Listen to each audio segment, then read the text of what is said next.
Et du coup, on intègre donc les deux termes, donc moins t prime t carré et x, mais juste intégrer, trouver l'intégrale de x, c'est simple, ça donnerait x carré sur 2. Mais trouver l'intégrale de moins t carré sur t prime, c'est une galère. Mais on remarque que, en gros, si on inverse du coup t prime moins t carré, on se retrouverait avec... Enfin, du coup, si on inversait le truc, ça donnerait t prime sur t carré. Et ça, c'est 1 sur t, en gros. Et du coup, voilà, c'est un petit truc qu'on va faire. En gros, si tu trouves pas directement l'intégrale, genre inverse, et normalement, ça match. Mais après, déjà, le prof, ça, c'est un truc qui, normalement, vous a donné dans votre cours. Et généralement, il met vraiment la même ou un truc qui ressemble quasiment pareil en contrôle. Du coup, voilà. Du coup, si on inverse ici, bon, on va inverser ici. Du coup, on se retrouve avec 1 sur x.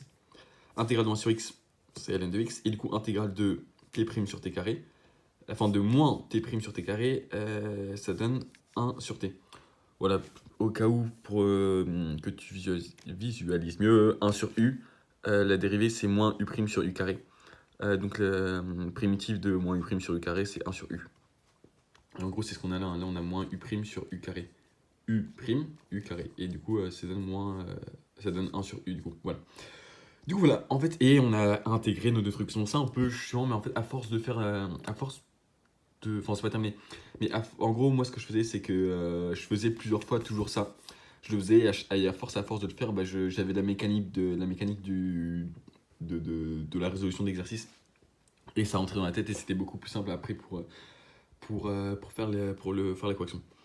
Du coup, donc on a 1 sur t est égal à ln de x. 1 sur t, c'est x sur y. Donc ici, on a passé les x, y en t. Et là, on va enlever. Parce qu'en fait, on a trouvé y, ce qui nous intéresse, c'est le y, tu vois.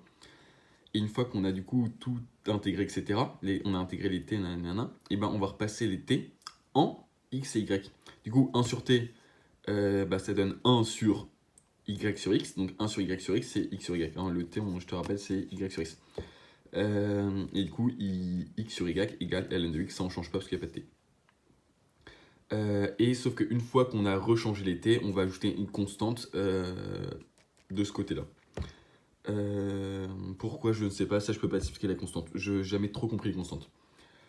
Et du coup, voilà. Donc en gros, c'est ce que je t'explique, hein, sachant que t est égal à y sur x, donc alors 1 sur t égale 1 sur y sur x égale x sur y. Et du coup, en fait, on peut du coup isoler le y. On isole mon y. Et du coup, pour isoler le y, on passe le y ici, on passe le reste de l'autre côté en dessous. Et ça donne y est égal à x sur ln de x plus k. Voilà, j'espère que ça t'a éclairé. Enfin, pose-moi les questions si t'as besoin. Et puis voilà, je te mets un peu plus haut pour que tu vois tout de l'ensemble. Hop.